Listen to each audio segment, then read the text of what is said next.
We all have choices in life. Some of us choose to fit the mold, but then we have a lot of us, such as the gentleman that'll be on this film, that we don't believe in that. We are chasing a different goal, and we're changing the stereotype through us, through our children, and hopefully our grandchildren.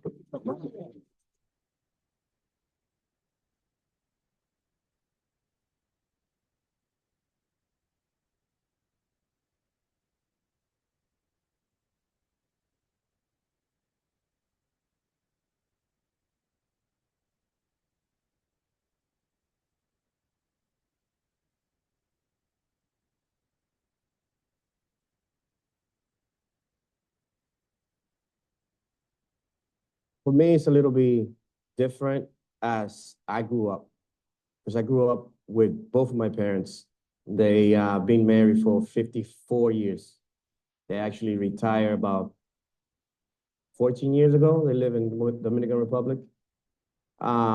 So a lot of the struggles that I've been hearing, I didn't go through it, but me as a dad, I have my own struggles.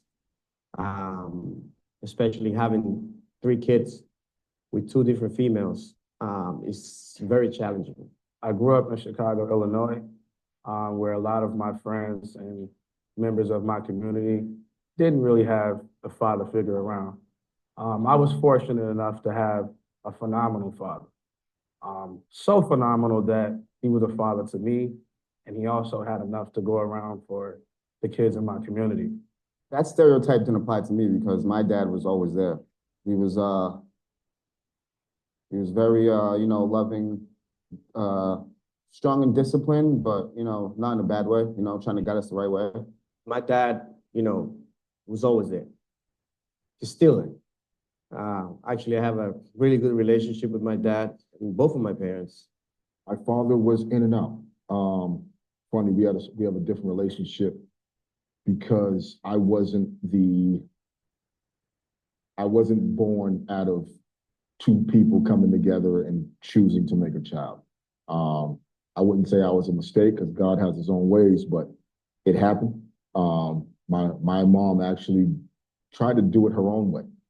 I would say she was the beginning of the independent woman.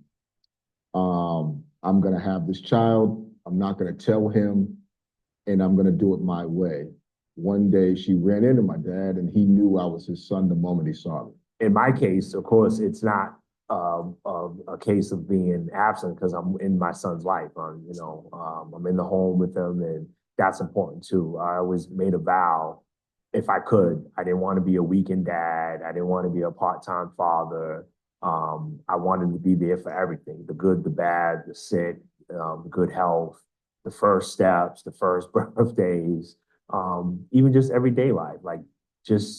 I'm amazed every day of just watching my son just grow and becoming the human being that he is. The stereotype is society itself. Stereotype, not just Black men, but all men live in the urban community as one typical type to rob, steal, drop out of school, be no good. And not only that, our sisters also stereotype us that we're no good because white society has put a stigma in our society that we're no good, we're good for nothing. Where I was raised in the 60s and 70s, where I cook, clean, and wash full clothes and shopping. I'm a 70s kid, so I grew up in the 80s, the 90s. I used to run the streets, do all that. I did it to the fullest. I changed. Why? Because I had kids. I wanted to be part of the solution and stop being part of the problem.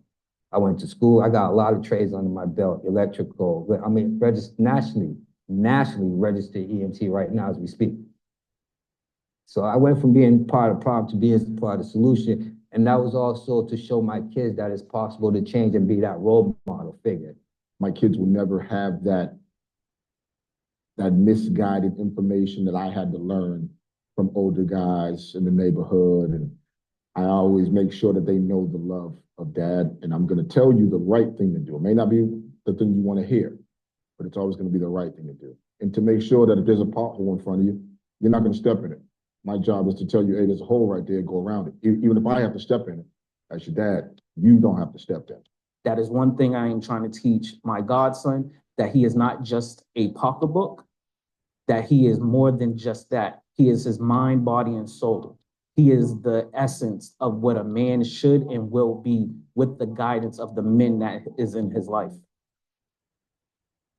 I see the crystal raindrops fall and the beauty of it all when the sun comes shining through. And make those rainbows in my mind when I think of you sometime, and I want to spend some time with you. Just the two of us. Can't make it if we try. Just the two of us. So I have 3 stepkids. When I got with my baby's mother, you know, it comes as a package deal, and I accepted them. We was together for about 12 good years. So I raised them. So I consider them mine. So that's why I don't say stepkids. I say they're my kids. You know, that's what a real man do. I got 4 boys and 1 girl with all ages, 20, 17, 14, got a 9-year-old and a 7-year-old. 2 kids of my own, that's 39 and 37. I'm raising my 2 great nephews, who Justice is 9 years old and Josiah is 14. I have 4 children. My first son, 20, he's my son, not my biological, but I raised him. And then I have 3, age 9, 6, and 8. So we got our hands full. It's a zoo every day, I call it. I stepped in as a father because unfortunately my godson lost not just his father, but his mother. Both at 2 separate years. His father went first, and then his mother went 2 to 3 years later, all before 1st grade. I'm a single father. I say that proudly because it took a lot for me to learn how to do this, you know, and I had nobody around to show me or to help me. So I had a 2-year-old feeding him with a spoon, and I had another baby in arm trying to warm up milk and feed him at the same time. So it was difficult, but I think by now I'm pretty good at it. I'm proud of myself in that way. Your kid's not the first one to fail off. The team will get an F. Your kid's not the first one to be undecided what they want to do with their life. Your kid is not the first one to be too spoiled and not have any idea where you came from. They're not the first. They won't be the last. All you can do is try to be the best man you can be. How do you kind of sneak in to say that you love your son or your kids? You don't sneak them in. You just say, listen, I love you. It could be the last time you get to say I love you. That would be my message to all dads. It could be the last time, the time you don't say I love you. That's the purpose I take in life. Treat it like it could be the last time. The way that I just slip in and say I love you is either we'll make a handshake or like we'll do a TikTok dance with my daughter. You know, I just sneak in to love you. Or maybe before they go to bed, I just tell them that I love them. Yeah, every time I have a chance. And every time I see them, yeah, mostly every time I have a chance to say it. It's very important to me to share that with them. Sometimes you have to put yourselves in the child's perspective of needing a hug or needing someone to tell you I love you, and remembering as you were a child of those feelings and of that mindset, what that felt when someone told you that they loved you, especially your dad or your mother. So dads who are just struggling to vocalize, I think you just kind of need to be a little empathetic and, you know, do it and be consistent with it. You know, because kids at this age, they don't know subliminal messages. You know, they can't say, hey, you know, what did I just witness? My father whispered, I love you, or he kind of said it in a jokingly way. You know, I remember my father used to tell me he loves me all the time at 7, and I didn't know. I mean, I guess I felt a little embarrassed because you have these roles like the men are supposed to be the strong, silent type, or, you know, the mothers are supposed to do that. But as I get older, I just appreciated him just being honest and saying, "Hey, I love you." It means the world to me.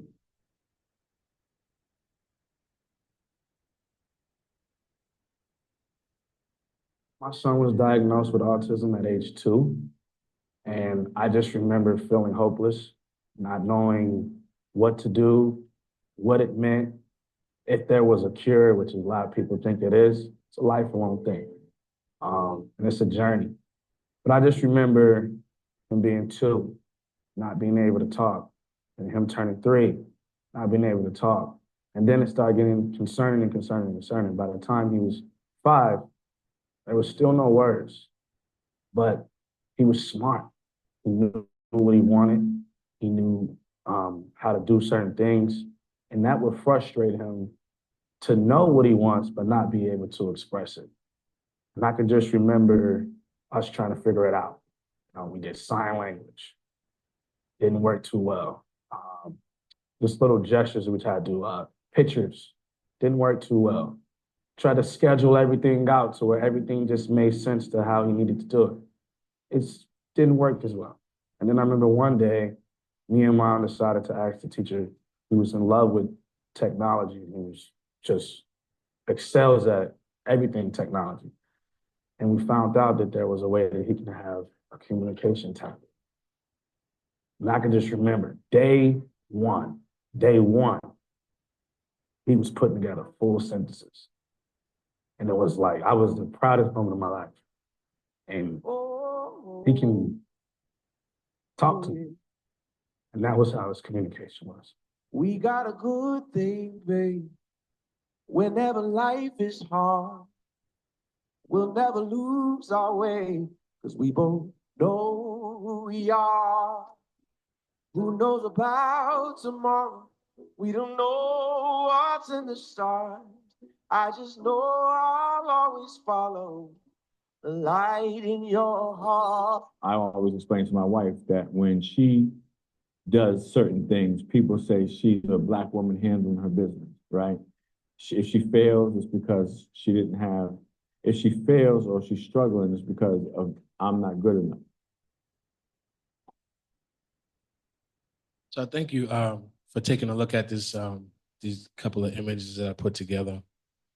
I'm usually writing a script, training actors, going for sets, take 1, take 2, editing, putting stories together. But, the power of the human story, I think, is something that I try to just touch on and be able to just listen to some people who really wanted to just pour their heart out about their experience as being fathers and their experience of having fathers. So at the time when we was writing the editing process, the Reparations Committee gave me a couple of finishing funds and I used it for the editing. So I really want to appreciate this committee for doing that and giving me a chance to show a piece of what we put together. Thank you very much. Jibril, come back up. Thank you for the huge round of applause and allowing him to showcase his talents and also his lived experience and stories and uplifting fathers in our community. We have like 10 minutes to ask questions and we wanted to move everybody along. And then Miss, is it Dorothy Clark, she'll be coming up next, okay? Did you have any questions for Jibril? Anybody? Yes, ma'am. I'll come over. Yes. Oh, you need a microphone? Okay, cool. I don't have a question, but I have a comment. That was really awesome. Thank you for that. I really loved it. Thank you. I would like to say thank you as well. And I have a question like, Yes, ma'am. How many hours did you put that together? I had I was working with the Trotter Elementary School with another film that I was doing, and I'm really childhood friends with the principal of the Trotter, Sarita Thomas, and she decided, okay, Jibril, she knows I'm always flying around the world, shooting films here and there, And she said, well, Jibril, can you just spend about a week with some dads? And really what it took was me sitting down with them at least twice for them to tell their stories, because everybody's not ready to be on camera, and then number two, everyone's not willing to tell their story on camera. It's very, very vulnerable to certain people. So I think a lot of the time was them getting to know me and knowing that I'm gonna just not gonna glaze over what was the heart of their story. And let's say the heart of Jeff's story was, he had a son with autism, and he drops his kid off every day at school, and every day he's always getting back like a report that his kid is acting crazy in school. And for him to have to still hold his head up, give his son a hug every day, knowing that it's something going on mental in his child's brain, but he's so happy to see him every day. When I spent that week at that school, it was just like something to watch. And a lot of it didn't make camera because I wanted to have some privacy from what it was. So there was a lot that I captured that I just didn't want to put on camera. We kind of stayed with the interviews because you get into filming children and stuff like that. But I spent a good week and a half with them, ma'am. Yes. Yeah, hi, my name is Cassie Quinlan, but the thing I wanted to say is, my God, it's so incredible how so many cliches go throughout the whole society and hang on forever. Yes. Like the absentee Black father. I mean, that's just one of them. That's like somebody did sociology at a certain stage. Yeah. And things that get published at a certain time, and then everyone remembers them forever. And, people in the Midwest will come up with that same quote, and they never even met, every African-American or seen it. And the opposite of that is just, as you said, it's not just whether you're, first of all, nobody even seems to notice that in slave times, nobody was allowed to marry, for heaven's sakes. Yes. And so why do you hold anybody to that particular standard? People actually learn how to take care of each other without being married. And partly what you're saying, that basically a tenderness, that's what I found when I drove my school bus in busing. And the whole notion of mothering and care was completely different. The kids would get on my bus and they knew how to take care of their brothers and sisters. They knew how to iron their own clothes. They're just, and I'm like, you got to be kidding me. I never saw, I'm a different culture. Anyway, just to say that, and also sometimes these horrific stereotypes. And when the saddest thing about them is that when somebody says them, especially people who don't know, they think must be true because I've heard it before. Yeah. And it's astonishing. So I really appreciate the work that you did. Thank you. Thank you. Like we have a pride about it. We're proud. Like when I was growing up, it was like in the 80s before, I think when I was even before a teenager, you would always hear someone saying like, that kid ain't mine, that kid ain't mine. But I think some type of switch happened. I don't know when it happened. I just don't know when it happened. But at some point in time, you would never heard that anymore. You would always hear fathers that I knew that were going to stick up for raising their children and trying to go above and beyond to raise their child. I was with my child's mother for about 24 years, and we just didn't work anymore. And I was willing to pretty much die in this relationship. I was going to die in this relationship. I didn't care. I didn't care how upset. I didn't care how unhappy I was. I was going to stay there so I could see my sons every day. And I was willing to do that. I was dead set willing to do that until I realized kind of that, listen, I got to be happy too. And it took me everything. It took me everything to just, remove myself from the situation, but stick so close. Because like I told you, my father ended up having to leave my situation when I was sick. And I held him kind of accountable for that, not really knowing all the things that was happening in the Panther Party and how deep he was in at the time. I held him accountable for that until like 2.5 years ago. So 2.5 years ago, I basically forgave my father for that. And then I was able to kind of move on, but I talk to my children every single day. I see them every 3 weeks. It's beautiful. I make sure that I'm not going to be anything like that what the stereotype is. So it was like a personal thing for me. Anybody else? Any other question? Okay. All right. Well, thank you so much, guys. I really appreciate you guys taking the time out to watch this, and we will see you guys. Follow my word.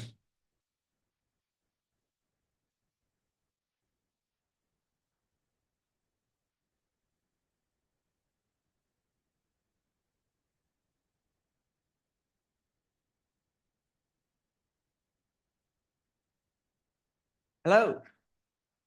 Sounds to me like you can hear me okay. My name is Dorothy Clark, and I am co-president of the Greenough House in Jamaica Plain. Oh, thank you very much. And my co-president, Andrew Hatcher, is sitting here. We have been on the board of Greenough House for quite some time. I've lost count of how many years. The house is a very special place, particularly in the Jamaica Plain community. We always are scheduling activities and events to get people to come to the house, be it a history program, some sort of arts engagement, music programs. So we like sharing our house with the public. So I do invite you to come visit us, especially this summer when we start our Thursday on the Lawn program, which is every Thursday. Starts about 4 o'clock, 3 o'clock, 4 o'clock.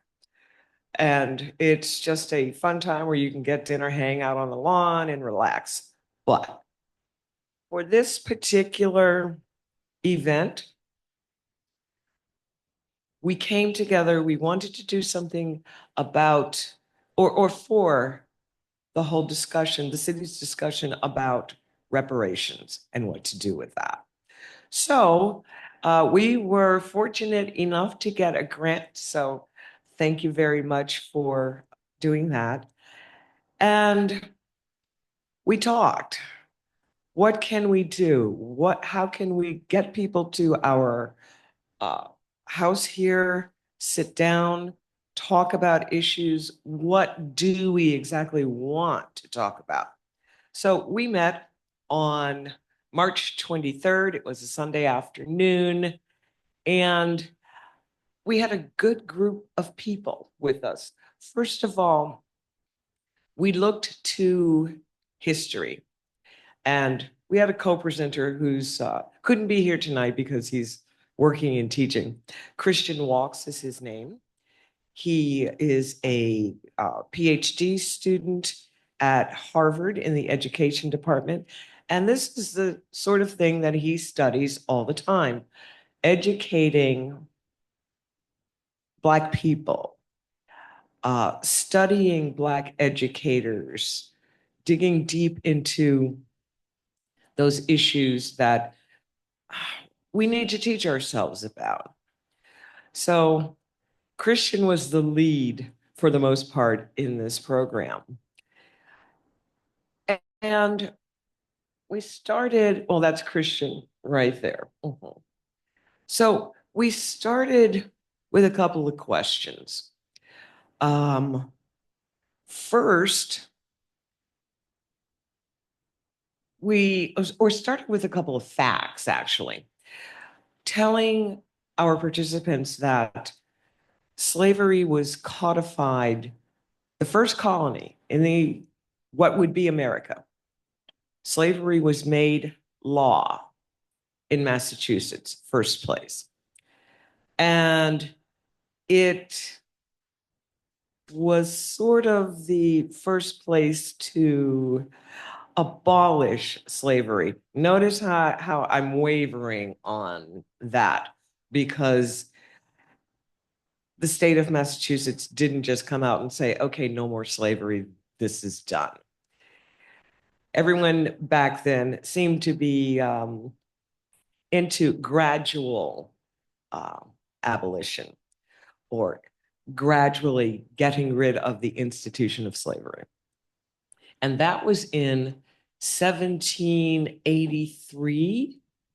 And it was based on a ruling of the Massachusetts Supreme Judicial Court, where it looked at the Constitution that had been written a couple of years before.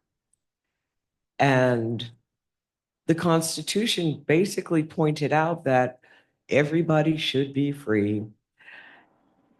And it took the courts and some other people a while to realize that. And they kind of like, it was a light bulb going off for some people. So, but that, of course, was not really the end of slavery.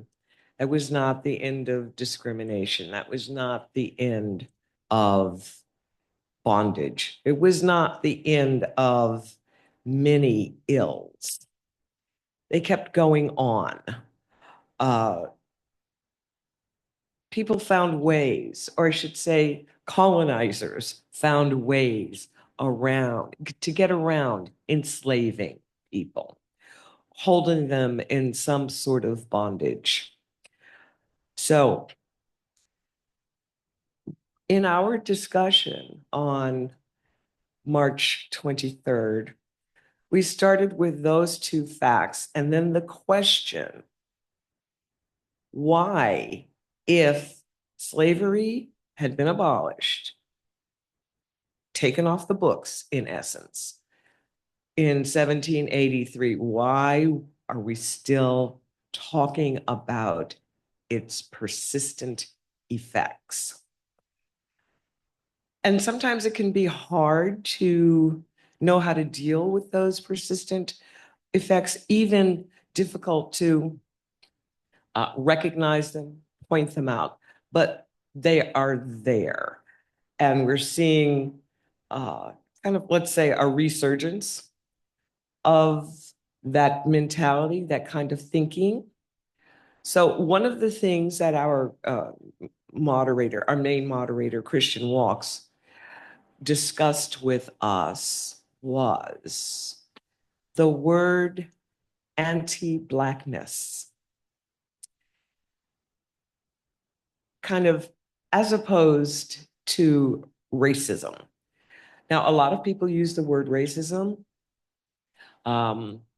It does sum up a whole lot of social, political, legal ills that people of color must face, must deal with. Notice the term I used there, people of color. When you think in terms of anti-Blackness, rather than using the word racism, we're talking about a particular kind of discrimination, inequity that particularly affects Black people. So there's a whole lot of racism. Racism is very much like a catch-all phrase. Various people, lots of people, different ethnicities, colors, racial background, experience racism. But racism has different levels. So we got into a discussion during our session about using the word anti-Blackness. And it was a very interesting discussion. It's a very powerful word. I think for some people, it might even be a frightening word. Christian took us through some of the history of the word Black and how it has come to mean awful things. You've got Black male. You've got, in terms of, Black males and Black male, extorting money from people. Things that are called Black are typically bad, associated with the devil, associated with evil, associated with filth, uncleanliness. And then you've got that opposite, white, which is typically associated with purity, with goodness, with light. And these are words, definitions that they have been in our language, and they have been in communications in other languages for centuries. And will they ever really go away? How do we get them to go away? When we focus on anti-Blackness, we're talking about the specific discrimination that affects Black people. Yes, there is racism against Asians, people of other backgrounds, Latinos, all sorts of, but it's different when it comes to being Black. And it is based in this idea that, and it's an old idea, and it was once held to be scientifically true, that Black people were inferior, could never rise to the level of creativity or intelligence that the white race could. And so there we have this historical view of that which is Black. Now, we had an interesting discussion, kind of almost sort of heated at times, because one person pointed out, well, they felt that the word racism was far stronger than the word anti-Black. And so that became our really lively discussion of the day. And it was good. It got difficult at some moments, which these kinds of discussions are going to do. They're going to get difficult. They are not easy. They should not be easy. I think, well, they're easier for some people than they are for others. What makes them difficult? We haven't gotten to the heart of that yet. If we had had, several more sessions in order to speak about this, perhaps we would have gotten to that. But our main takeaway, or one of the main takeaways, was looking at racism as it affects African descended people, Black people, and then looking at all other racisms as being offshoots of that. Now, that is kind of one thing. I'm sure you've all heard of critical race theory. That is one thing that actually critical race theory does, although I haven't heard that term very much in the media these days. Thank heavens. Maybe they're going somewhere and studying what it actually is. But it is valid. And as a result of critical race theory coming into being in the early 1970s, developed by Black scholars, notably Derek Bell of Harvard, other groups that are discriminated against have come up with theirs, their crits, their criticisms, as we call them. So focusing on our history, what the history of Black folks has looked like, is very important. Once we start trying to accommodate all other groups that are discriminated against, we kind of lose the view, the fact that Black people are lost in that. So keeping that focus on that, talking about reparations, You have a question? Ms. Dorothy, what I was gonna say is, I was gonna open it up for questions if you don't mind. Oh, So sure. I just want to know, if anybody has a question, you can stand up at the mic over here, please, thank you. And ask your question. Mhm. Yes, thank you. Sorry about that, Ms. Dorothy. Oh, no problem.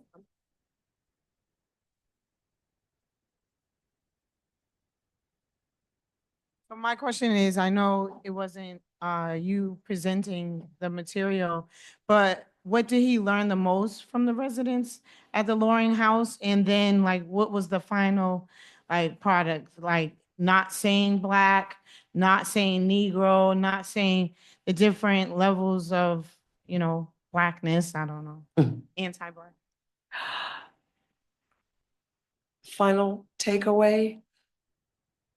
It was a great talk, and we need to have more of those. We need to bring more people together. One of the interesting things we saw was that who's your audience? Who do you draw to these types of events? Who comes out for this? And, we advertised pretty widely, but you can't engineer your audience. So it has to be people who are interested in the topic, who are interested in working out these issues that come. So definitely more conversation, because we don't talk together enough. We have your next question here. Hi, Ms. Grace, how are you?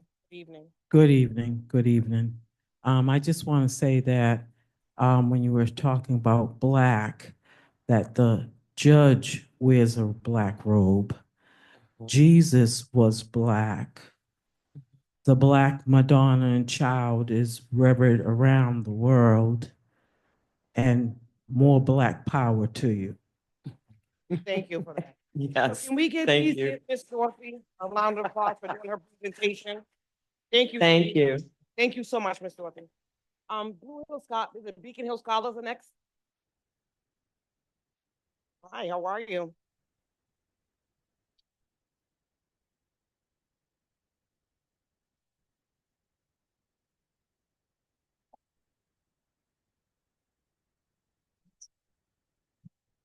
Hello, my name is Crystal Rollins Jackson, and I am president of the Beacon Hill Scholars. I'm from Roxbury, and my family really instilled in me the importance of family. So I really thought I knew my family pretty well, but I started going to these meetings and workshops at the African Meeting House on Beacon Hill. And there was somebody there who was doing some research, and she said, well, I'm researching your family. And I was like, my family? So it turned out that I have family on Beacon Hill who were Black abolitionists. And that started my, interest in knowing more about, where I come from and who my family is. And so out of that evolved, first it was the History Nuts, and then it turned into Beacon Hill Scholars. And many of the people who were members of that were people who actually lived on Beacon Hill and were very interested in who was living in their houses. So we like to think about talking about Black abolitionists and their white allies, because it was more of a collaborative way of being. And they worked very hard together to end slavery. So I can't see my notes, so I'm gonna just end. So the founder of this was Horace Seldon. He passed away in 2017. He was an activist, historian. He started Community Change, which teaches white people about their racism. He was ahead of his time. And so you can go to the next slide. This is just a short clip of a film that we did with Michael King.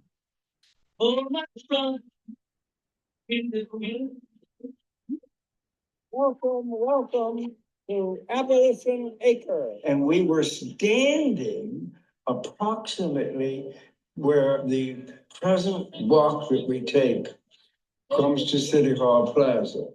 And that's close to where David Walker had been and his on Granite Street. And I said, abolition? David Walker? And what about Mariah Stewart? And what about my friend William Lloyd Garrison? And I said, we could do the three of them and make that a feature of what I would call Abolition Acre. So this was just a snippet of a 17-minute film we worked with Michael King to create this. Marilyn Richardson, who's a scholar on Mariah Stewart, and former Representative Byron Rushing is also featured in this film. But it's not really about the film. I just wanted you to get a sense of Horace and his determination of teaching people about this small area where there were so many Black activists working to end slavery. And so we knew that we couldn't capture his energy because it was endless. So we decided to create a walking tour, and we've been working on this for several years. And so we just have been coming to some dead ends. And so now we decided that we would create a virtual tour. You could actually do the physical tour, but it's an audio. And it will be housed on our website. And this is just the page of the website. It's not published yet. We've been working on it for not several years, but a few years now, gathering the information, and we want to make it a resource. I think it's so important considering what's going on these days about information and who gets the information and how you distribute the information. So this is the perspective of the Black abolitionists and focusing on their story as well as the history of slavery. And there'll be a timeline and this virtual tour. You can go to the next slide. And so this is the tour where you can either click on directions and get an actual script and walk the tour, or you can click on the map and see all the spots where you can go to, or you can listen to the audio. Next slide. And so there are 10 stops. This is the first 5. And we were very happy that we got money so that we could hire a sound engineer. So we don't actually have the finished product yet. It's with the sound engineer. And so there's a clip or audio clip that could you play that for stop 3? You.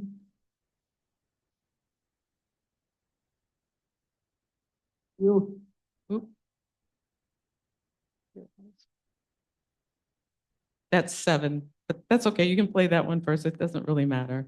This one is Mariah Stewart is a trailblazer. She is believed to be the first Black American woman to lecture in public about women's rights, especially Black women's rights, and against slavery. She is also the first US-born woman to address racially mixed audiences of women and men, something considered scandalous, even blasphemous at the time. Such is the horrible idea that I entertain respecting a life of servitude, that if I conceived of there being no possibility of my rising above the condition of servant, I would gladly hail death as a welcome messenger.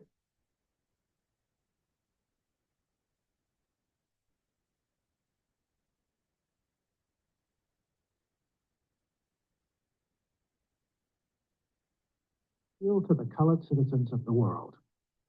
Walker first publishes his appeal in Boston in 1829.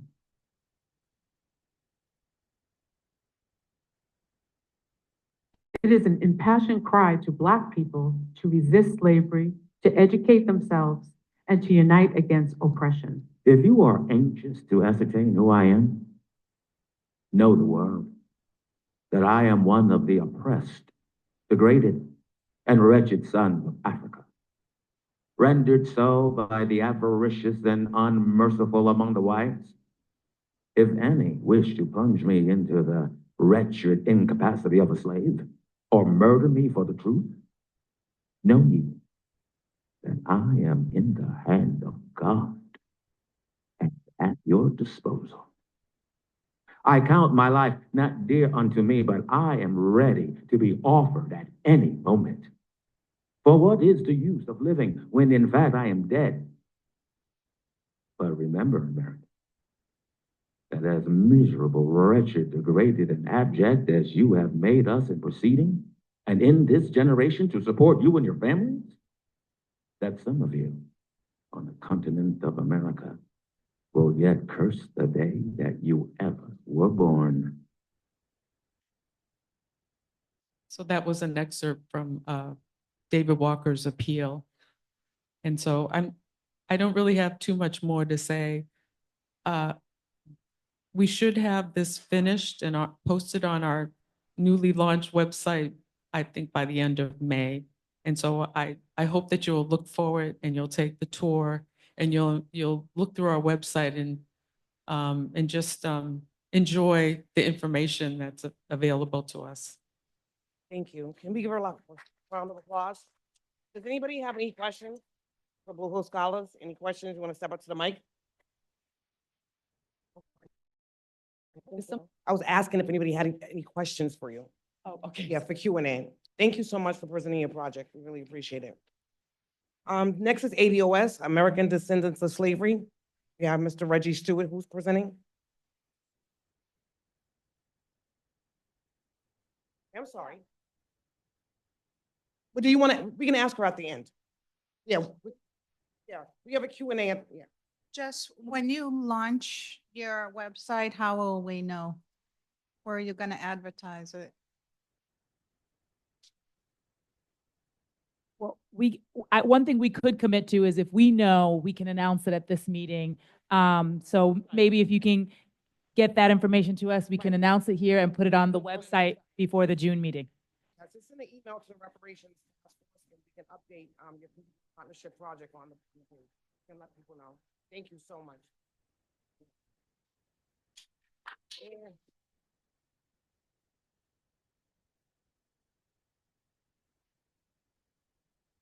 Good evening, everyone. How are you doing? My name is Reggie Stewart, and tonight I'm coming to you in my capacity as the former state coordinator for the Massachusetts chapter of the ADOS Advocacy Foundation. I know people who know me nowadays know that I wear a lot of hats, but this is the only hat that I am wearing tonight. All right. Let's see if our clicker's working. All right, these are our partners. We had an informational and listening session on reparations on October 26th of last year. That is the mission statement for the fiscal sponsor of the event, the ADOS Empowerment Project. You can find us at adosempowerment.org. This is the mission statement of the ADOS Advocacy Foundation. I won't read that all today, but you can find that on the website, adosfoundation.org. These are the different focus points of the ADOSAF Black Agenda. Again, you can find that on adosfoundation.org. This is the mission statement of the Massachusetts state chapter, and this is our, let's see, these are the focus points of our Black agenda, dealing with wealth, income, home ownership, lending discrimination, renting discrimination, housing insecurity, Black entrepreneurship, and Black employment.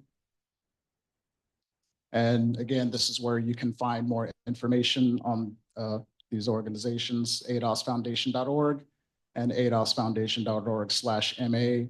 And this is where you can find us on social media. At our session, we talked about definitions and timelines of reparations and how we anchored that discussion. We asked the question, what is reparations within the context of the United States of America? And we went through a timeline of litigation, policy, and advocacy from the period of slavery all the way up to the legalized end of Jim Crow vis-a-vis the Fair Housing Act of 1968. These are the different points in history that we covered. This is another one of them, again, all the way going up to 1968. We discussed modern reparations legislation. Of course, the late great Senator Bill Owens, whose legislation here in the state of Massachusetts, the first of its kind, led to what we now know to be HR 40. And we have the late great John Conyers, who ushered that in, who ushered it in every single congressional session until he left office. And then the late great Sheila Jackson Lee picked up the torch and introduced that until her passing. And now our honorable Congresswoman from the 7th District, Diana Presley, has picked up the torch. And this is the ordinance that is the reason why we are all here today. And this is more as far as modern legislation. This is Senator Liz Miranda, who sponsored a bill for reparations, as did State Representative Brandy Fluker Oakley, now Brandy Fluker Reed. And they're at it again with this session, so be sure to call your state rep and state senator to move this issue forward. And we were visited by our great District 7 Counselor, Tanya Fernandez Anderson. And for the record, Counselor Anderson, ADOS still loves you and supports you.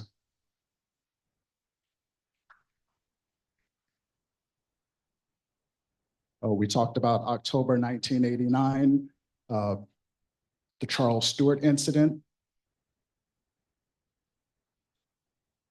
We talked about the Bennett family, who Boston apologized to, but has yet to make whole.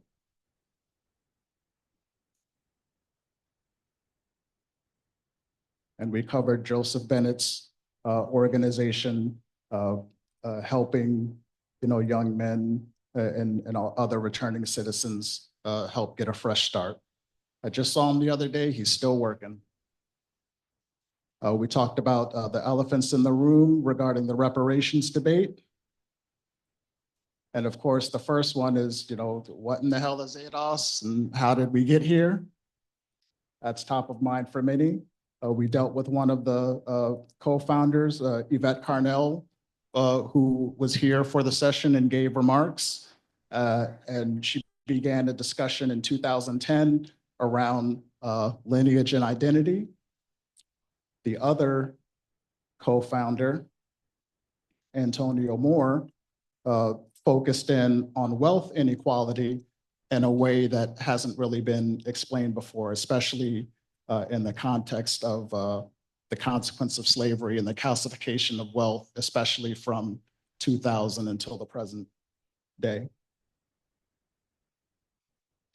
And what we also talked about was the origins of this movement online, where we had a discussion about hookworms in the South. And we found out who represents that district. And once we found out where she was, ADOS had a lot to say. So we go on. We just keep going until she says, I yield. I call on Speaker Ryan to work with the Dems on an infrastructure package that addresses the crisis we are facing and references the story that Yvette had covered on her show earlier. Really shows you what happens when people organize. And speaking of organization, we covered the Angela Project 2017, 18, and 19, where both Yvette and Antonio organized clergy, leaders, politicians from around the country, and especially parts of the Baptist Convention, which had membership in the millions, to speak on wealth equality and eventually in 2019 reparations. So when you see the way that ADOS exploded, that's the origin story. And again, when we are talking about wealth inequality and policy and the importance of lineage, and we see these two figures here who gave us policies like this,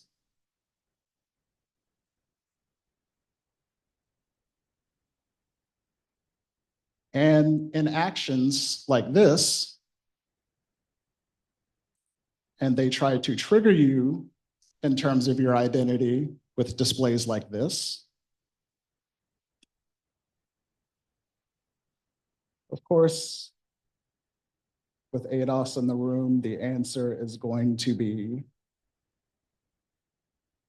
nope, not doing it.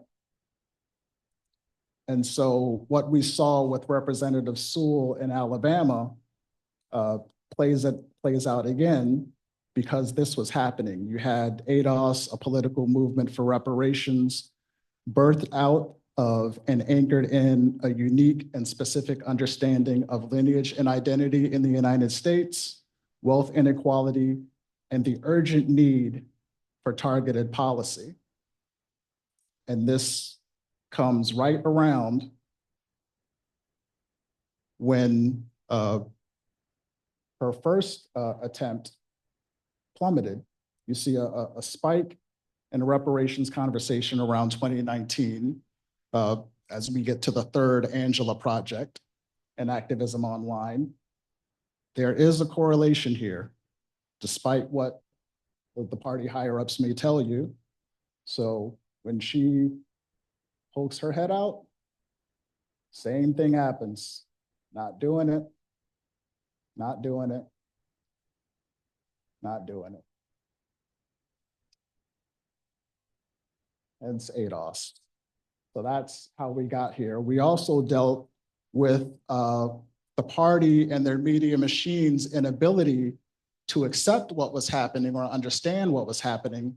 So they say these are Russian bots. And we have other people like Harvard try to pick up that torch, anchored in a misunderstanding that others tried to promulgate, but they're kind of quiet now. Slavery Reparations Advocacy Group files defamation lawsuit against Harvard. And so if you go online and you look for the people that had those things to say, and even Harvard and people like MoveOn.org and some of the other people connected to that, they're all quiet now. But the overall message that ADOS brings to the table is that I don't work for you. I don't work for the Democrats. I don't work for the Republicans. I don't work for outside foreign actors. I don't work for philanthropy. We work for the people. And so we go to what form should reparations take? And we revisit the timeline. But within that discussion of the timeline, we noticed a pattern that throughout from slavery all the way up till the end, the so-called end of Jim Crow in '68, we have monetary compensation referenced 10 times, land referenced 5, and other forms of redress referenced 3 times. And so the conclusion is that direct payments are the most materially significant part of any reparations program. And yes, reparations goes beyond a check. It can take many forms, but without that transfer of wealth, you cannot call it reparations within the context of the United States. And we went over our reparations framework from the ADOS Advocacy Foundation, talked about what we're asking for reparations for.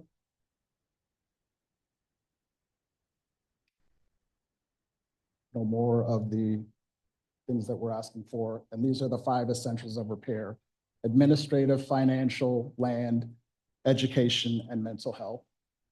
We went on to who would be eligible for reparations. And we see all of other beautiful Black people who are newly arrived. So naturally the question becomes, what about them? But we have to keep that in the context of when slavery began and so-called ended, and when most of our brothers and sisters from the diaspora arrived. And so this is where we find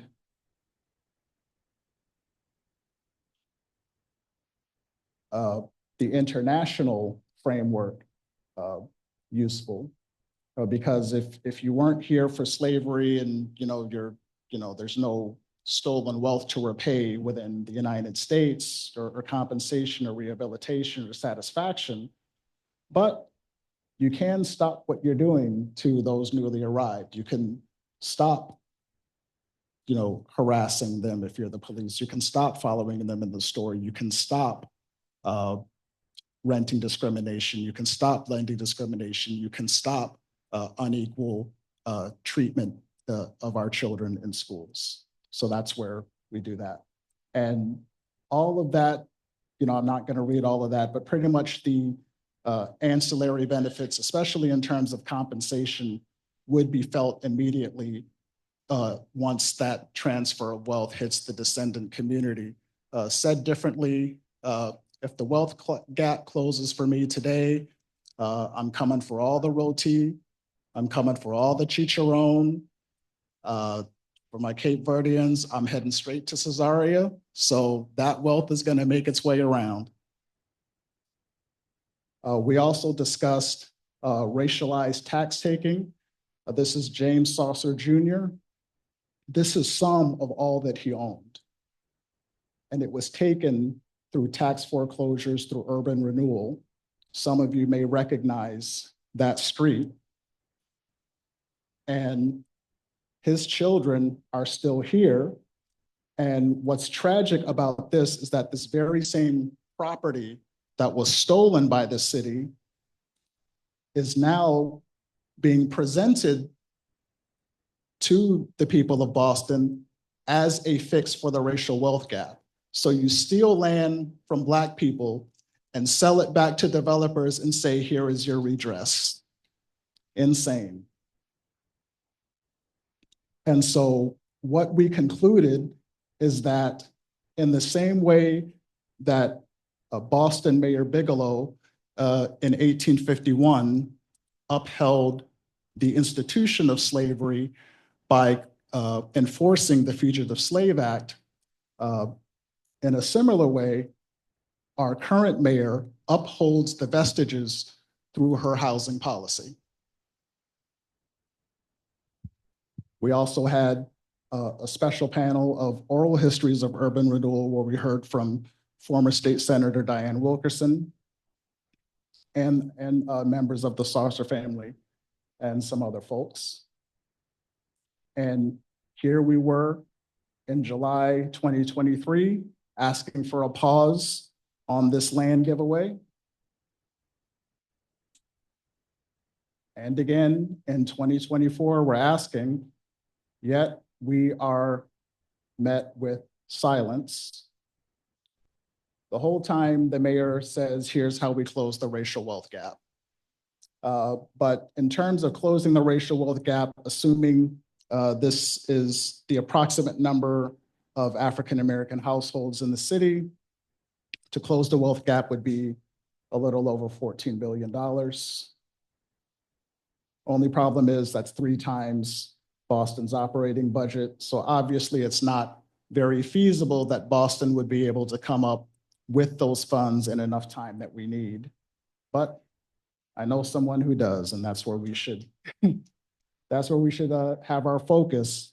But that doesn't mean that there should not be a response to this, because there is something that Boston can do to ameliorate the vestiges of slavery. And this is how you can get involved, and this is how you can fund the ADOS reparations bill. And I'll take questions at this time. Give Reggie a huge round of applause for the ADOS application. If anybody has any questions, please step to the microphone. Please step to the microphone if you have questions, please. Thank you.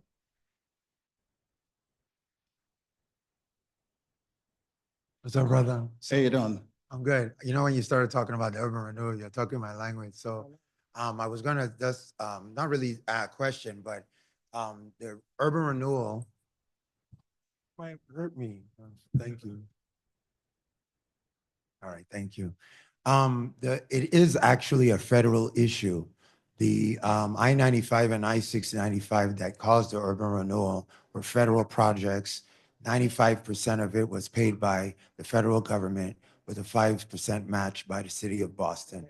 So I just wanted to give you that clarity on that issue. Oh, absolutely. Yeah, it was a federal program, but the city complied, and the city owns some of that land that was taken. So we can certainly do have an inventory and a study on that, and through the housing policy within the power of the city, they can address some of that. But you're absolutely right. The grand scheme and the grand fix is absolutely federal. And I appreciate you for pointing that out. No, and I agree with you, but I'm just trying to say that even if you want to look at it as far as like this was the project that was done, like I think the city of Boston paid $75,000 for all the destruction, West End, and everything. So I'm just trying to say that we're not going to let the city off the hook.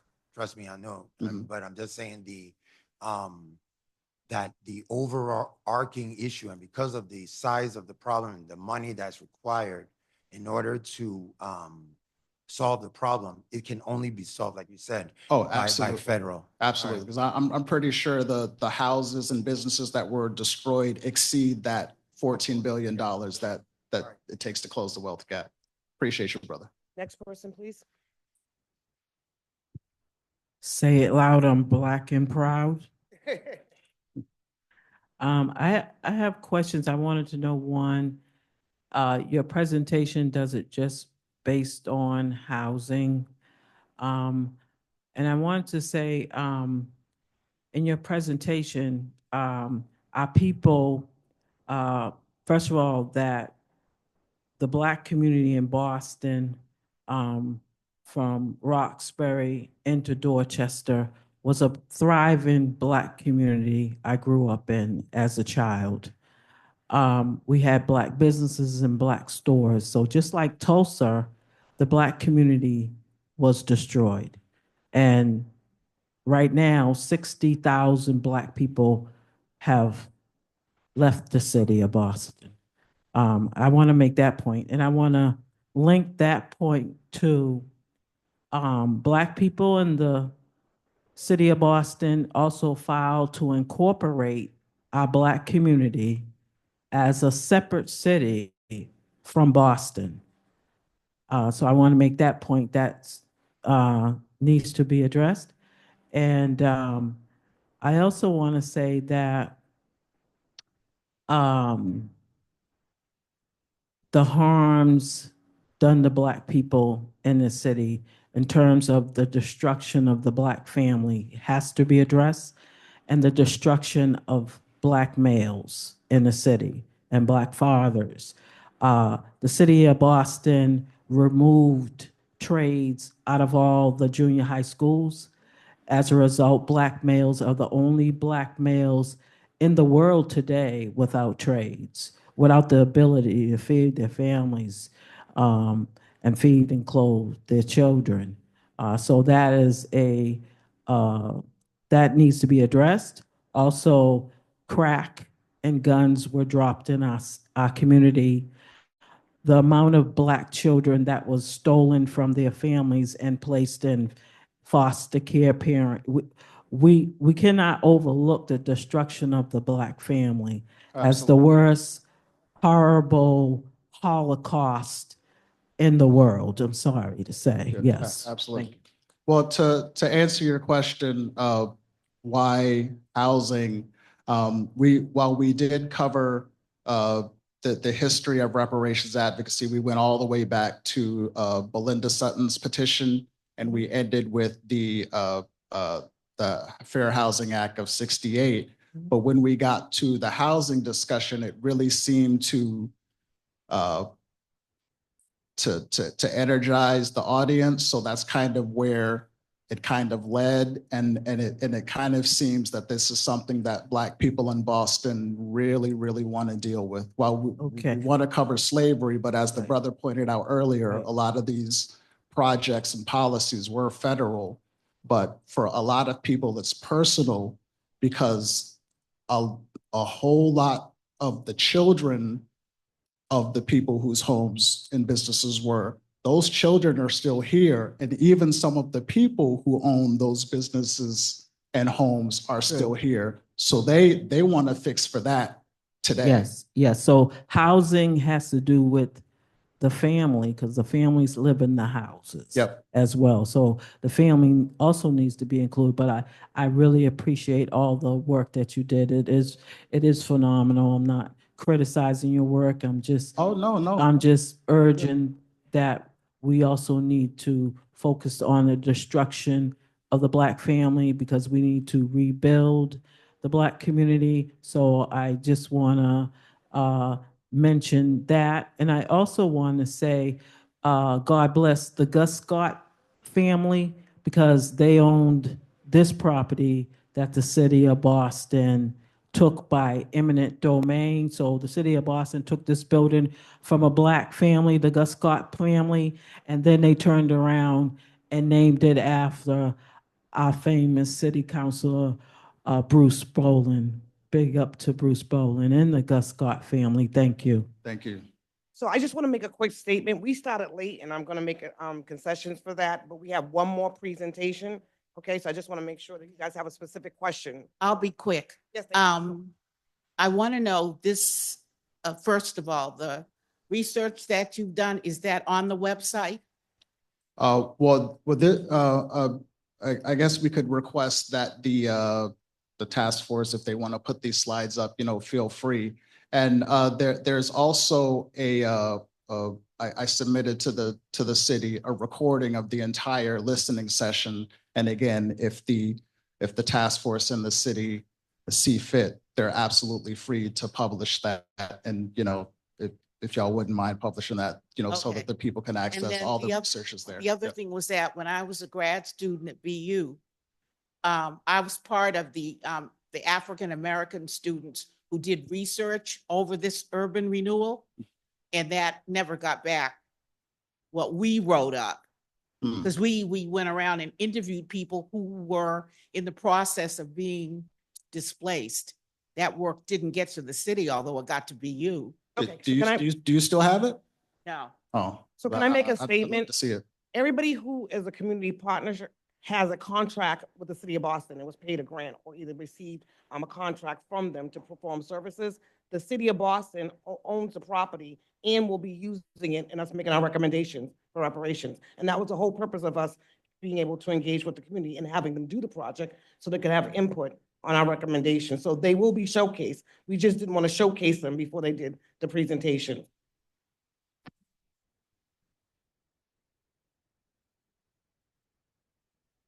So she asked a question. I just want to go to the next person. Did you have a question real quick or did you have a statement? I have a statement. Okay, can you wait to the end for the statement so that we can let Marlon go? Yeah.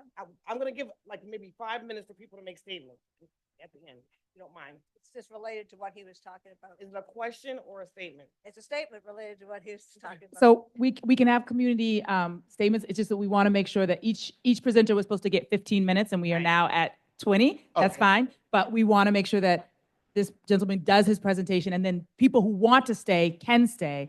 But then we will have at least gotten all of our presenters followed through on what we told them in terms of when they get to present. Does that make sense? Yeah, we're all good. Yes. Okay. Thank you, Reggie. Thank you. So this is Mr. Marlon Solomon. He is from the Afro-American Afrimerican. Cultural Initiative. Can I take this off? I don't want to be trapped behind the podium. All right.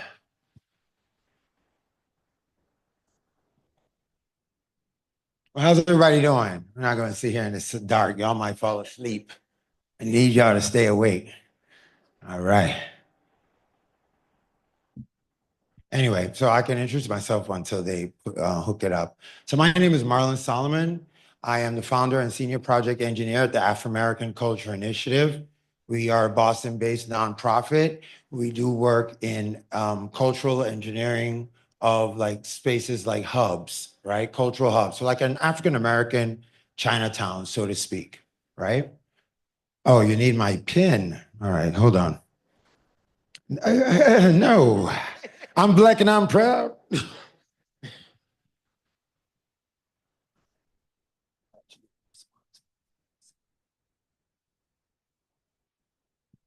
There we go.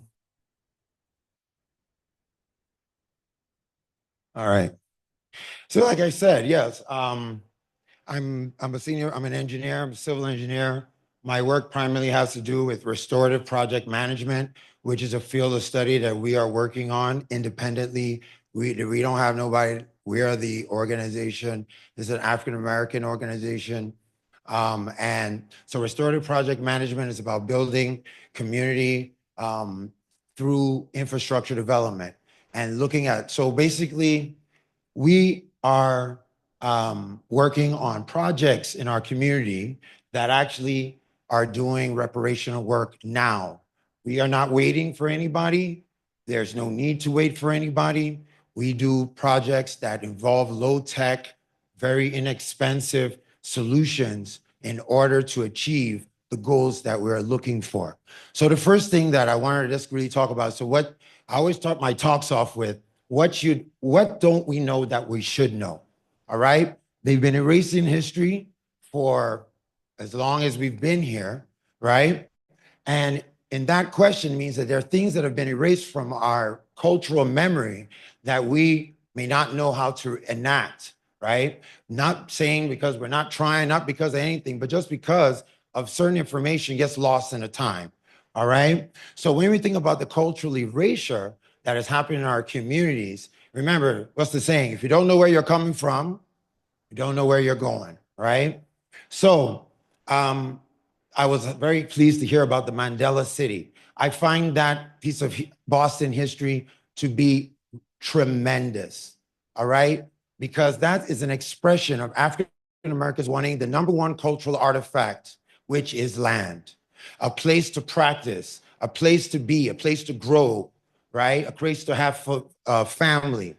And when this happened, and I guess it didn't work out, but to me it says we want to be free. We want our own spaces. All right. Now, how can we articulate what was erased? It's quite difficult, right? Because in the end of the day, you only know what you know. All right. People have been trying to erase our history for over about 300-400 years, right? Why do they continue today? Because they've been successful. And they're just going to continue doing it because they know if you don't know where you're going, you can't know. If you don't know where you're coming from, you can't know where you're going. So they're not going to let you know where you're coming from. So, but we have Dr. Maluna Karenga that went in 1966, created a cultural development, right? He started something. He went to Africa and he gave his first impression of what he saw and realized that there was cultural voids that were happening in his place, with his people, with things that have been lost into time and memory. Because we were Black before we got here on these shores. We had family and community and empires before we got here. All right. So what we do is a little bit like Kwanzaa 2.0. All right. We do deep research on cultural development using artifacts and things that are handed down intergenerationally.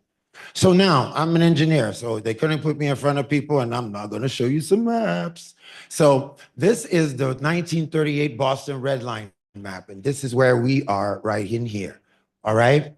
Now, this map combined with this little sea ray thing, that sea ray thing is the plantation, y'all. That was the area created by the Boston Bank Urban Renewal Group in order to keep us in a certain location. They now took up all the trolleys and all the transportation to that area so we would be isolated. And it started when they removed in 1987 the Orange Line from right here and moved it to Roxbury Crossing, bypassing all the communities down here and down Washington Street, right? So this is the current 2025 City of Boston displacement map. This was released last month, May 19th. Okay, so this is as good as data. Now I want you to look at something. Look at this and look at this. And East Boston has the highest amount of displacement, 97% of displacement. Now, why am I bringing this up? Because to me, and to all the work that I'm doing and all the data that's coming in, all right, the number one issue about reparations is we can't have any more displacement. In Boston, in the city of Boston, going back to 1700s to 1850, we moved from the north end to the west end. In 1910 or 1910, we moved from the west end to Roxbury. 60 years later, in the urban renewal, that got knocked down. Then we got put in that little sea ray, which is down here. And you can see it spreading all the way down here. All right? Now they're about to put White Stadium in. They're going to put millions of dollars of investment into a place that has been disinvested for over 60 years. What do you think is going to happen? Especially around the largest landmark, a golf course, a zoo, lovely green spaces. All those buildings around there are the same as Boston Common. And the Boston Red Line map shows that they had the same amount of money. So if you put Wright Stadium there, oh, and you remember there's a little bus lane around Columbus Ave, right? Where does it stop? It stops right in front of White Stadium. They're connecting the Orange Line to there, and they're not done there. They're also connecting with the new Blue Hill Ave. Y'all know that Blue Hill Ave? They're connecting Blue Hill Ave directly to, you named it, White Stadium. So that when you're coming from wherever you're coming from to go to the concerts, to go to the, I don't know, the soccer stadium, yeah, the soccer. Want to watch some soccer? And when you want to watch the soccer, you got to go through it, and they want to make sure that there's a clean path for you to get there. But what's going to happen is that this place is going to be completely too high for people to rent, and the rent's going to go quick because the place is actually supposed to be rich. Now, I wanted to show you our cultural hub. I'm now showing you a picture of aerial photo of this area back in, I think, the 50s, before the place got knocked down. This is where techno-vocational school is. Well, this is where the school is. Oops. This is where the school is, but this is the field. This is where the last house on Oakburn Ave was. Anybody remember that? Right. Okay. So this is Vernon Street, right? Used to connect right from here, right by that Foot Locker, all the way to Tremont. All right. So this is the hub. There are businesses. I mean, I'm not going to pretend to tell you what you guys already know, but this is the cultural hub. This is an African-American version of Chinatown. Okay. We're talking about jazz clubs, businesses, you name it. It's in this community. The police station, there was a dentist there, black dentist. Now remember, what would have happened if those people had been allowed to stay for the last 60 years, developing like everybody else? We wouldn't need no damn reparations. We wouldn't have to beg anybody for it either. So what did we do? We did an event. So I'm trying to find history. So how do? I create events. We invite a lot of people to the events, and we get stories, because guess what? If you're looking for cultural memory, you got to have somebody that was there to remember it. So a lot of my friends, they're what I call seasoned citizens. And that's from my, oh, and I didn't say this. I'm half African-American. My mother's from the great state of Commonwealth of Virginia, and my dad's Nigerian. So I grew kind of an African-American. I grew up in Africa. And the thing we do in Africa, we train our kids to attack the knowledge in our seniors.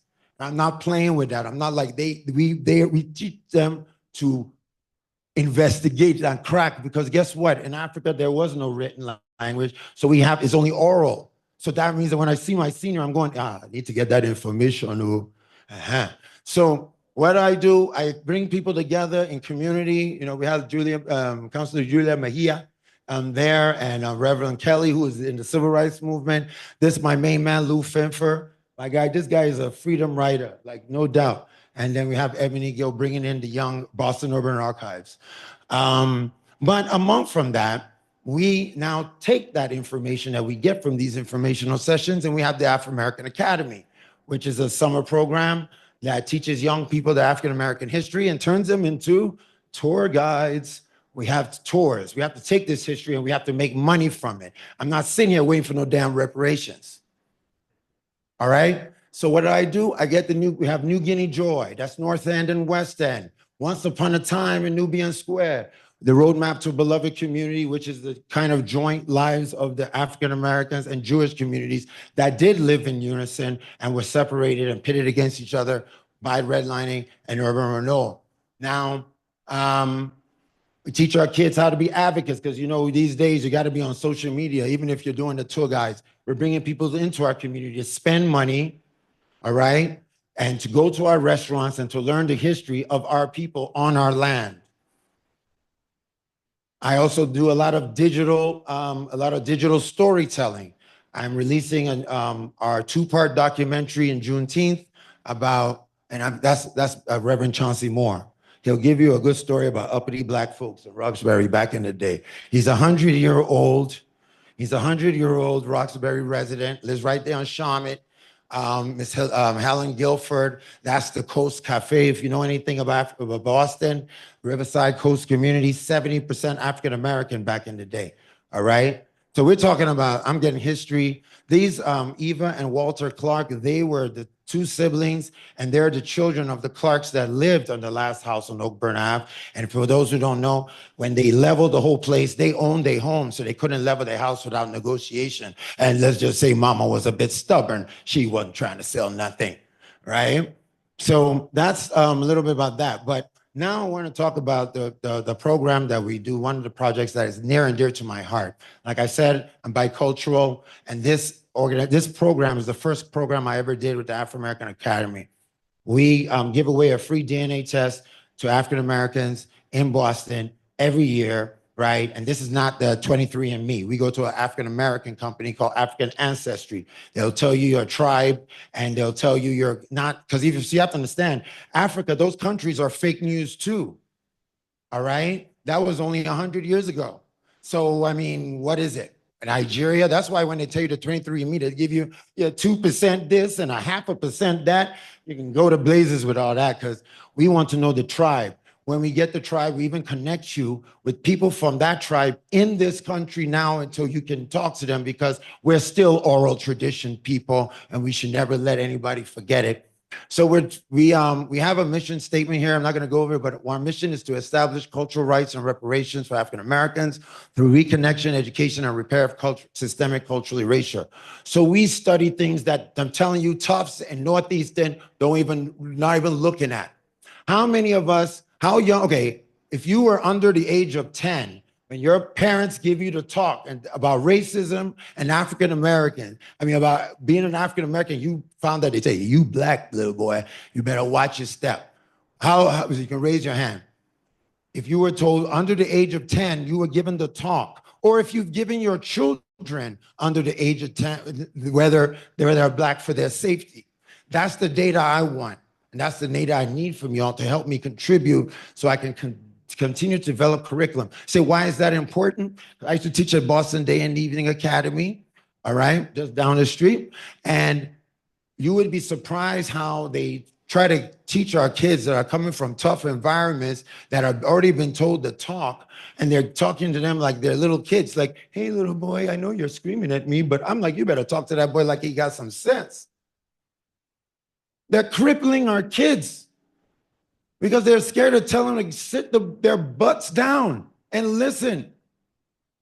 They want to be, this poor kids, like they're coming and giving, kids in Africa handouts. So anyway, reparations, services, and advocacy. I do believe that every African American is deserved by reparations to have a trip to Africa or at least a Black country. You cannot understand how it feels unless you are in the majority. And that's why I do advocate for African Americans in particular, because let me tell you what, while my other brothers and sisters from the Caribbean, I love them to death, but you know what? You had your land. Let me say that again. You had your land. We are on African American cultural land right as we speak. And as I'm talking to you right now, the land is a turf. So we also believe in education. We talk about we need to increase the food and the amount of cooking skills we have in our communities. So we can, we keep on talking like it's just, oh, give people food. We need the recipes. Those are what was lost. Y'all should chase my jollof rice. Honestly, you don't know what you're missing. All right. Then diaspora and global unity. And okay, I don't want to go over everything, but because I know I'm running out of time. How am I doing for time? All right, 2 minutes. Oh, I got more. Okay, hold on. So now the Great Escape, I don't call it the Great Escape. All right. So I don't call it the Great Migration. All right. That's a bunch of BS. Who cares where we were going? It's what we were running from. All right. And that's the issue. If you hear these things, you have to turn those narratives off, because to sit here and say that we're running towards a greater life in the North when we were running from lynchings. So we were tired of seeing bodies hanging from trees. And guess what? When we left, they were trying to call us back. They were trying to get us back. It's not like they just let us go. What kind of migration is that?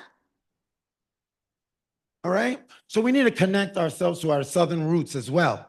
It's very important for this story. So these are some pictures that, we've been doing this project for about 7 years. Like I said, 2018. These are some of the winners.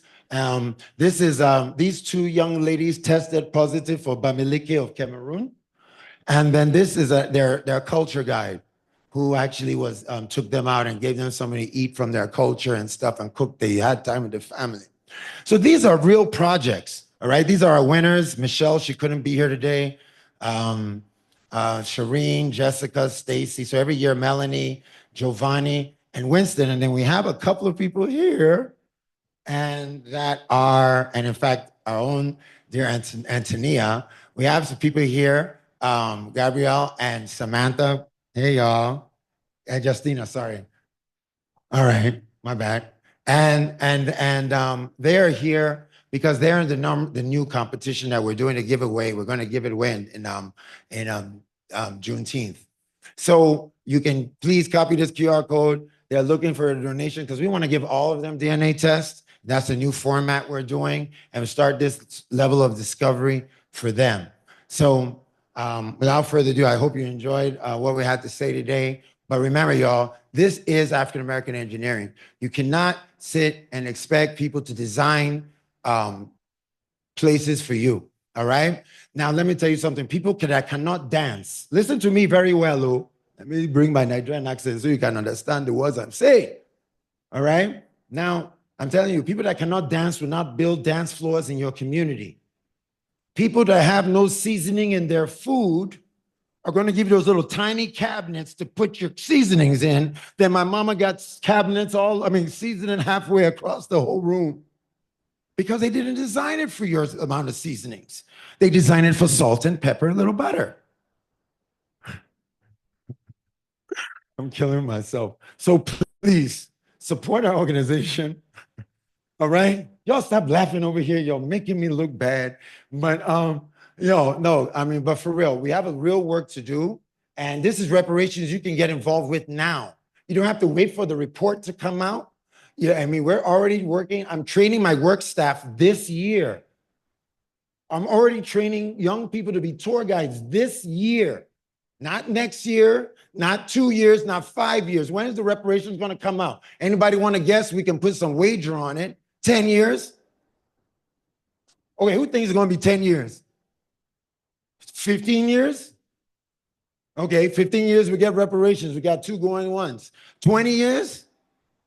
You see, look at this. I'm not even going to go far. I'm going to start crying if I have to say 50 years before everybody put their hands up. And the research, so we got to do this now. We can't wait for anybody. Okay, you can see what's going on. So thank you very much for your time, and I'll take any questions. Give Marlon a huge round of applause. I just want to make an announcement. Thank you. I'm gonna do the Q&A for Marlon. I'm allowing it to go into 8:30 because actually we didn't start until 6:30. I have 3 announcements to make real quick. No problem. Just ask him his questions and let's keep it rolling. For your cultural connections, Yes. are you doing tours back to the native land? You mean Native American culture? No, from. Oh, no, to Africa? Well, no, thank you. Ghana, Nigeria, Cameroon. Right. Well, you know, we have to crawl before we can walk. So we're going to start with Roxbury first. And then we're going to do Boston. The Boston Trail of Tears, I call it, though. Of course, I do want to open up our headquarters in Ghana because of, as you know, the Black Star has to do with Marcus Garvey, and they truly recognize African-American culture is the only real country that really does that. They have a right to return.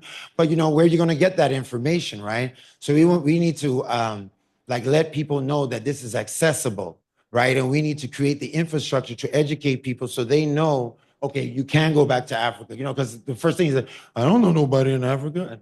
I understand, because I don't know nobody in China either. So I'm not moving there, right? So we need, but there are reconnection services, right? Even buying a home, right?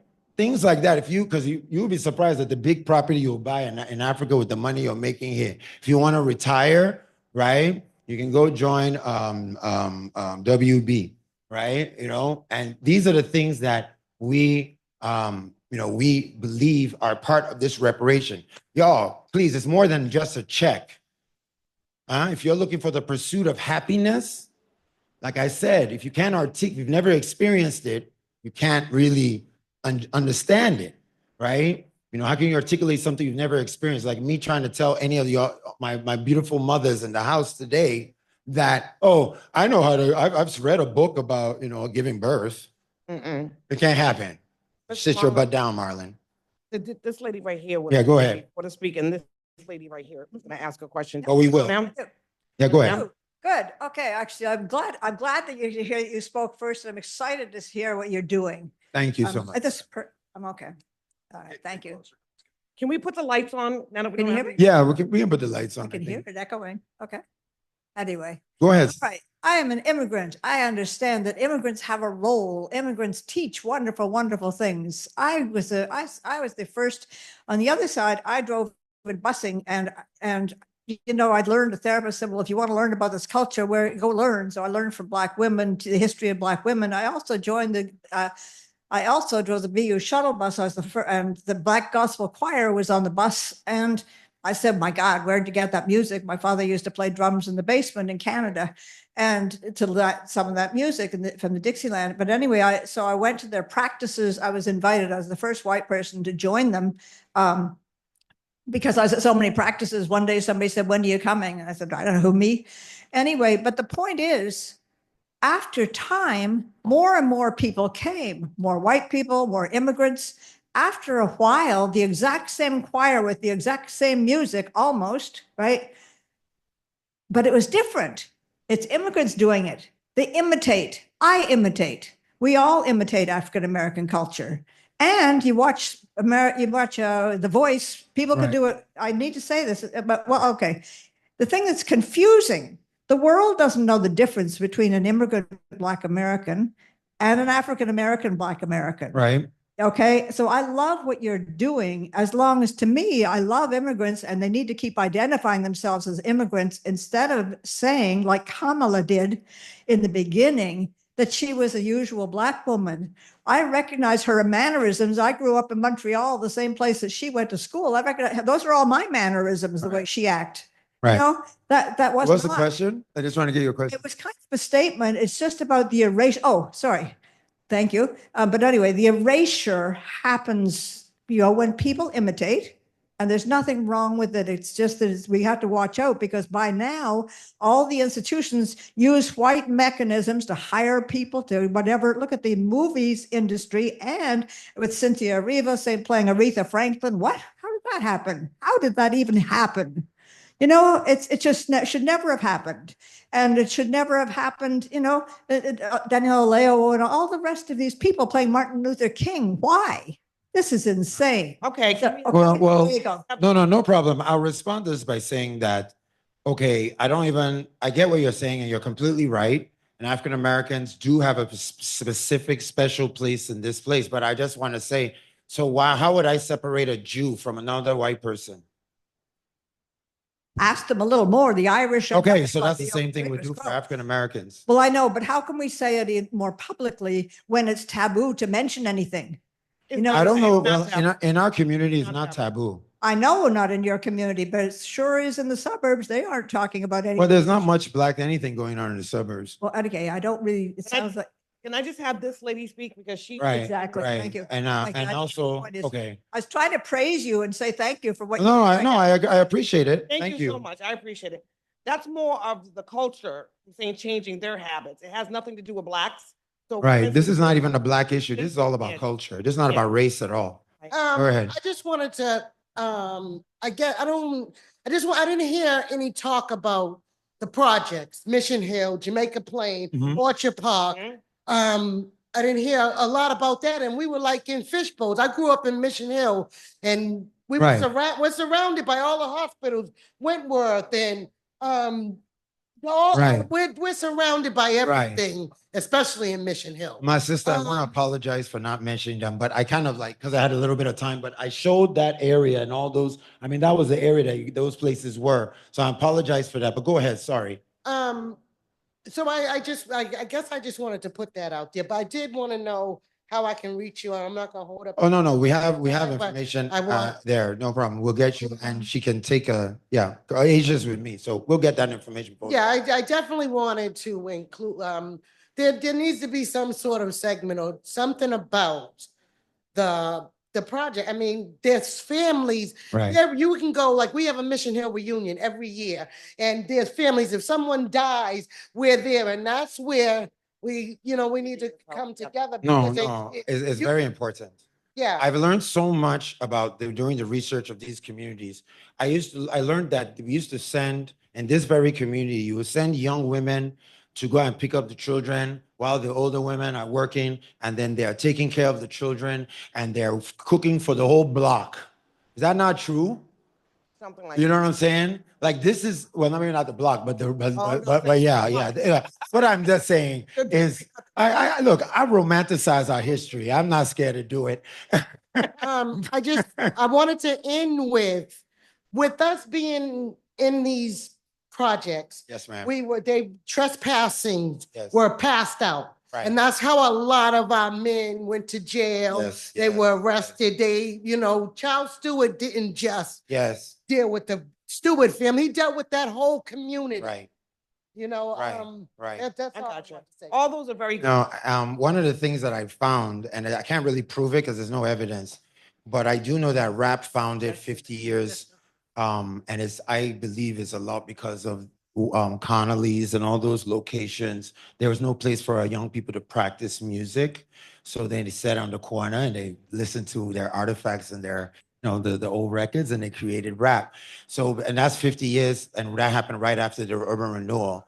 And I just didn't understand. The reason why I asked that question is because I never understood how a people that basically were the best musicians God has ever created, and we instruments is our thing. So why would we create a music without using instruments unless we just didn't have access to them? So I think that the projects is a very important thing to study, and the trauma of being in open, wide community and spaces with connections and family and a whole infrastructure of support, and to go from that to boxes created to house people, and keep them out of the way. So I completely agree with you. And I think that I will talk to you because I do a documentary. I think there's some material there. Yes, ma'am. My sister. Yes, thank you. Thank you for your presentation. And No, thank you. Thank you for highlighting the projects. Oh, yes, please. That were hubs for Black Americans, and those strong relationships from Orchard Park, Columbia Point. Yes. Mission Hill. Yes. And the black family is about families. Right. That's what it's about. You know, Jones family, these, our culture is all about families. Yes. You mess with one, you're Mess gonna with have us to all. mess with that whole family. Right. So that's the way we came up. Right. Now, the Black community here in Boston, we were a thriving Black community. Right. Thriving. We had summer things for the teenagers. Right. At all the park. Yep. That was attended Horse over riding. 500, 600 Black youth. Right. We had everything we needed in our community. And another thing that's failed to mention is the Black church, the role the Black church has No, played. yes, go ahead. Okay, the role that Preach on. the longtime Black institutions, Prince Hall, Right. the oldest Black institution in America, the Carver Den, the George Washington Carver Den. Oh, yes, sir. Okay, the Parthenia Temple, Uh-oh. Elks Home on Sharman Ave. Uh-oh. Okay, Baptist. yes. So we have a lot of good history. So Black can I add something at this institutions. point? So I So, hate to really shut people yeah. down, but like I said, I actually extended it to 8:30. No problem. We started at All right. 6:30. Yeah. What I'm gonna suggest is all these ideas that you guys have, we've Yeah. been begging people to put in the email and send Right. to the Reparations Task Force. So Right. that email address is reparations@boston.gov.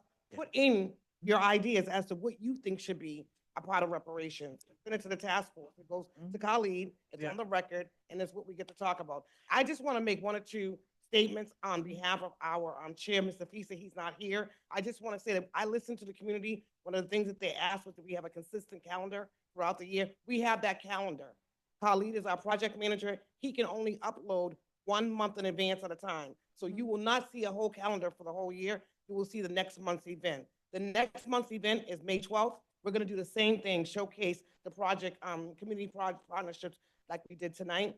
And then after that, we'll go back to talking about the actual research consultants in June. So next month, I'm really expecting this room to be full because community keeps telling me, Antonia, they're not including me, they're not including me. I have these conversations. These ladies have worked very hard with me, with colleagues to make this happen. And this is the community input.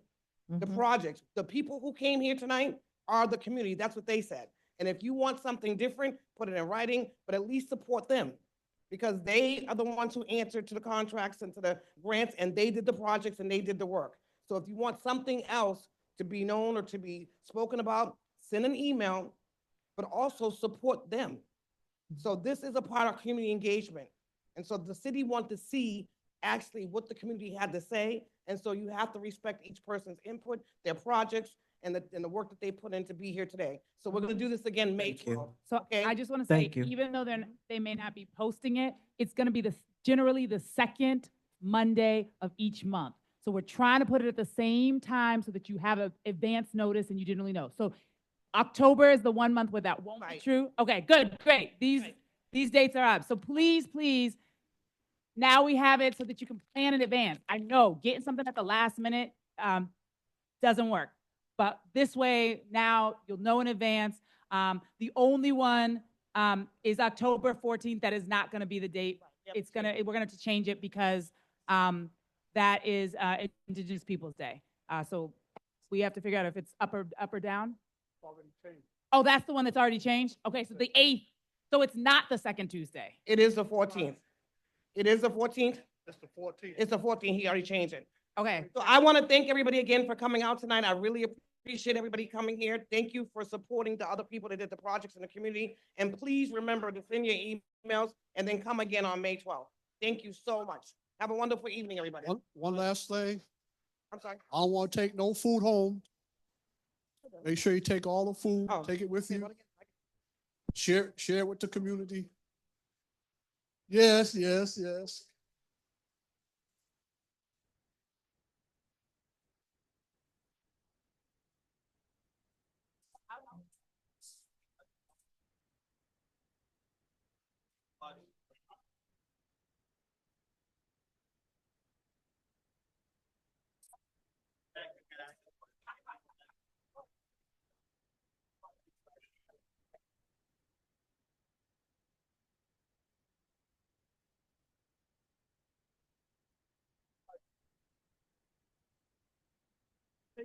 I'll invite you next week.